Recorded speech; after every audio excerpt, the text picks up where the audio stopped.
Like share subscribe कीजिए और bell icon को दबाइए। तो आज का ब्लॉग स्टार्ट करते हैं।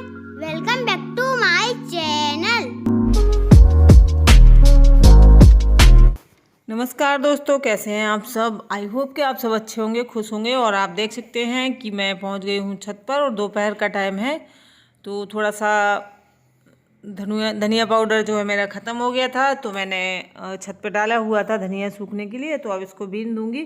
और ये देखिए, मैं इसको फटक रही थी मतलब सूप से, और मुझे सूप चलाना नहीं आता है। तो अब शायद आएगा भी नहीं, अगर आना होता तो अभी तक आ जाता। तो अब मैंने छोड़ ही दिया है इसको कि मैं अब इसको करूँगी ही नहीं सूप से काम कोई भी। मैं ऐसे बीन लेती हूँ या छान लेती हूँ।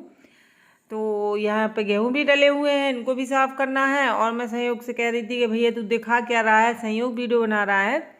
तो इस तरीके से मैं, और धूप भी लग रही थी क्योंकि दोपहर में अच्छी खासी धूप हो जाती है, तो छत पर धूप भी लगती है। तो मैं यहाँ पे अपने धनिया जो है बीन रही थी, और धनिया बीन के मैं नीचे ले आई, क्योंकि अगर थोड़ी सी शाम हो जाती तो ये धनिया फिर से दोबारा से सीलन सी हो जाती है, तो वो पिसती नहीं है ढंग से। तो मैंने पहले धनिया बीनने के बाद, साफ़ करने के बाद, मैंने सोचा पहले मैं इसको पीस ही लेती हूँ, फिर इसके बाद दूसरा काम करूँगी, क्योंकि मुझे गेहूँ भी बनाना है। और मेरे मुंह से अगर एक बार निकल गया कुछ कि ऐसा कर लेंगे, तो फिर संयोग पीछे पड़ जाता है। तो मैंने कहा था कि मैंने एक क्रीम बनानी है, और सारी चीज़ें मैंने इकट्ठी कर ली हैं। अब टाइम नहीं मिलता है मुझे, क्योंकि कोल्ड क्रीम जो है हम लोग मार्केट से लाते हैं, थोड़ी सी चिपचिपी सी हो जाती है। और मैंने सोचा कि मैं घर पे ही बनाऊंगी, और बहुत अच्छी बन के तैयार हुई थी।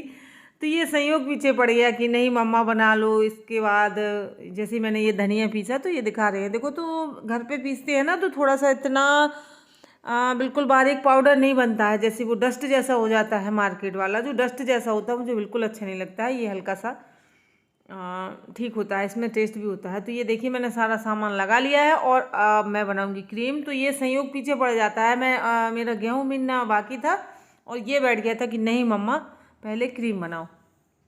तो ये देखिए, मैं अब क्रीम बना रही हूँ। तो मैंने गर्म पानी में गरी का तेल, जो नारियल का तेल होता है, वो गर्म पानी में उसका डिब्बा रख दिया, क्योंकि ये जम जाता है, सभी जानते हैं। तो अब बनाएंगे हम क्रीम। तो इसका ये देखिए पिघल गया है। तो ये क्या है कि वैसे तो ये बहुत ज़्यादा जमा होता है, तो जब हमें निकालना होता है तो सर्दियों में यही सर दर्द हो जाता है कि इसको लगा ही नहीं सकते हैं। तो पहले पिघलाओ फिर लगाओ। तो ये देखिए 2-3 चम्मच में ये डाल लूँगी गरी का तेल। और बस इसमें मुझे हम लोगों को ऐसा कुछ नहीं ज़्यादा मिलाना है, ये सब चीज़ें घर पे ही होती हैं। और ये एलोवेरा जेल हम डालेंगे 2 चम्मच। गरी का तेल डाला था हमने 3 चम्मच। और इसके बाद ग्लिसरीन डाल देंगे 2 चम्मच। और विटामिन ई के कैप्सूल जो होते हैं ना, वो भी डालना है हमें। तो मेरे पास 2 थे, तो मैंने 2 डाल दिए थे। और आप चाहें तो मतलब ज़्यादा डाल दें, 3-4 डाल दें, 5 डाल दें। और बस तो आप देखेंगे फिर ये आपके मतलब हर उसके काम आएगी। जैसे कि आपकी अगर एड़ियाँ फटती हैं, तो आप पैरों में भी सोते समय लगा सकते हैं, हाथों में, पैरों में, फुल बॉडी में लगा लीजिए, चेहरे में लगाइए। बहुत अच्छा वर्क करता है। मतलब मैं इतनी महंगी से महंगी क्रीम जो मार्केट में आती है ना, उससे भी मुझे ये 100 गुना अच्छी लगी। और मैं आपको क्रीम भी दिखा दूँ कि मेरे पास रखी हुई है मार्केट वाली क्रीम। तो उनमें क्या है कि केमिकल के अलावा कुछ होता ही नहीं है। और ये मैं कोशिश करती हूँ हमेशा। देखिए आप, मैं अपना काम खुद ही बढ़ाए रहती हूँ, क्योंकि मुझे लगता है कि मिलावट वाली चीज़ें ना यूज़ करें। तो ये देखिए, अब जैसे एलोवेरा जेल जो है ये पतंजलि वाला है।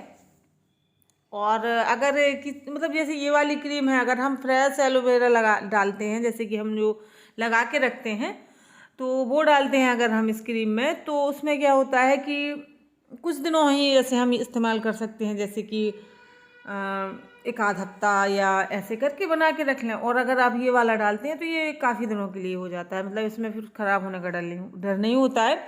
इसलिए मैंने फ्रेश एलोवेरा नहीं डाला है। नहीं तो फ्रेश एलोवेरा जेल तो और ज़्यादा अच्छा है होता है, लेकिन ये डायरेक्ट फ्रेश जो है स्किन पे लगाना ठीक नहीं होता है। और ये प्योरीफाई करके आता होगा ये।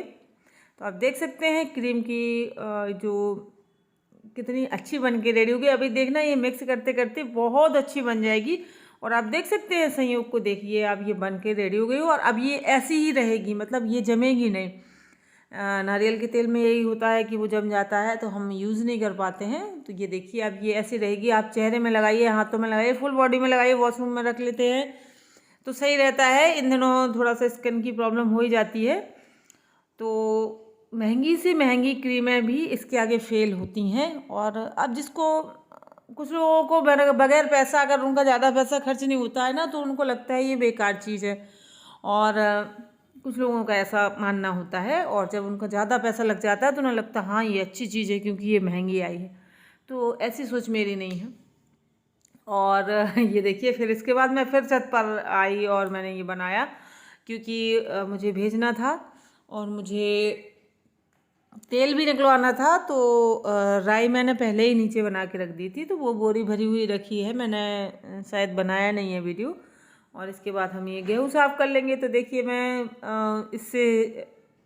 इसको वो कर लेती हूँ, छान लेती हूँ क्योंकि मुझे सूप चलाना नहीं आता है। और कहते हैं ना कि अगर शुरुआत में आ गया तो आ गया, और शुरुआत से ही मैंने कभी नहीं चलाया है। और इसके बाद फिर मैंने अपना एक ऑप्शन निकाल लिया कि अम्मा ने बताया कि ऐसे कर लिया करो, अगर सूप चलाना नहीं आता तो इसको छाज लिया, हमारे यहाँ छाजना कहते हैं, तो इसको साफ़ कर लेते हैं ऐसे, और फिर इसके बाद बीन लेते हैं और बस धुल पहले ही लेते हैं, सुखा लेते हैं। और इन दिनों सुखाना का बहुत ज़्यादा दिक्कत हो जा रही है, 3-4 दिन हो गए हैं इसको छत पे पड़े पड़े, फिर भी उतने अच्छे से सूखा नहीं है। और ये देखिए मैं बीन रही हूँ। और संयोग वीडियो बनाता है तो उसका तो आप सब जानते ही हैं कि वो पता नहीं क्या कहाँ उसका मन होता है, क्या कोशिश करता है, लेकिन फिर भी जब कोई नहीं होता है तो काम आ जाता है। तो इसके बाद मैं आ गई थी फिर नीचे, और इसके बाद मैंने मेरे एक ब्लेज़र के बटन जो हैं वो टूट गए हैं। और यही होता है हम लोगों के साथ कि जब हमें उसको इस्तेमाल करना होता है तब देखते हैं कि और इसका तो ऐसा है, और फिर उसको यूज़ नहीं कर पाते, रख देते हैं, दूसरे से काम चला लेंगे और फिर इसके बाद फिर भूल जाएंगे, और फिर जब निकालेंगे तो फिर वही होगा।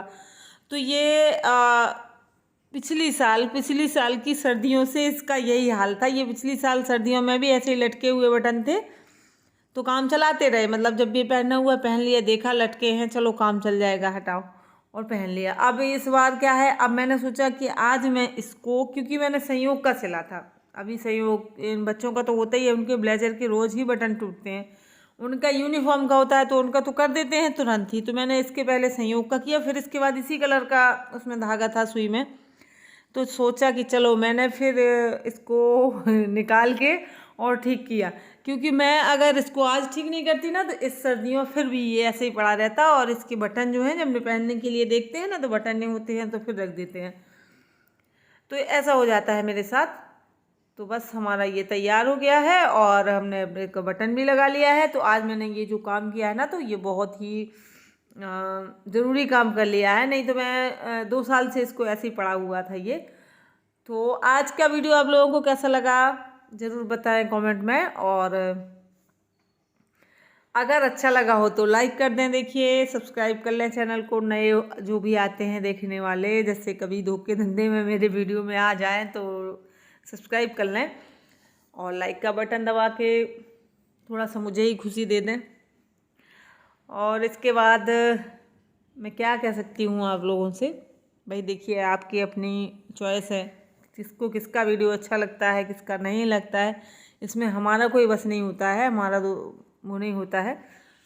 लेकिन हमारा अब हमने काम ये एक लिया है वीडियो बनाना, या हमने चैनल बनाया है, तो हमें अपना वीडियो मतलब बना के डालना ही पड़ता है, और मैं अपना काम तो करूँगी ही। और ये आप लोगों के ऊपर है कि आप लोगों को ये मेरा काम पसंद आता है तो ठीक है, नहीं आता है तो भी ठीक है, कुछ नहीं कर सकते हैं। बाय बाय दोस्तों, फिर